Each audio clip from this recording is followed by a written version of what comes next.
ඉන්දියාවේ ජවහර්ලාල් නේරුතුමා එක්සත් ජාතීන්ගේ සමුළුවකට ගිය වෙලාවේ මිත්‍රශීලී තමන්ගේ රාජ්‍ය නායකයින් එක්ක තේ එකක් බිබී ඉන්න ගමන් එක් රාජ්‍ය නායකයන් ජවහර්ලාල් නේරුතුමාගෙන් ඇහුවා දැන් ඔබ ඉන්දියාවේ අග්‍රාමාත්‍ය ධූරයටපත් වෙලා වසර කිහිපයක් නේරුතුමා ඉන්දියාවේ අගමැති වෙනකොට ඒ කාලේ කෝටි 60ක් විතර ජනගහනය හිටියේ. ඔබේ රටේ තිබෙන බොහෝ ප්‍රශ්න දැන් ඔබ විසඳලා ඇති නේද කියලා නේරුතුමාගෙන් ඇහුවා. ජවහර්ලාල් නේරුතුමා කිව්වා මම හුඟක් ප්‍රශ්න විසඳලා තියෙනවා. නමුත් මගේ රටේ ඉන්නවා කෝටි 60කට වැඩිය ජනගහනය.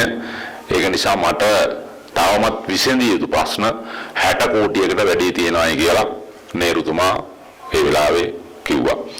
අද අපි අපේ රටේ ජනගහනය ගත්තොත් එහෙම මිලියන් 20ක් නැත්නම් දසලක්ෂ 20කට පොඩ්ඩක් වැඩියෙන් ඉන්නවා. ඒ දසලක්ෂ 20 විතරක් නෙවෙයි ප්‍රශ්නය. එක්කෙනෙක් එක කතා කරුවොත් එක්කෙනෙකුට තියෙනවා ප්‍රශ්න 10කට වැඩිය. මට තියෙන ප්‍රශ්න මේවයි කියලා කියයි. ඒක නිසා ජනගහනය 10න් වැඩි කරන්න ඕනේ තියෙන ප්‍රශ්න ගන්න බලන්න. මේක තමයි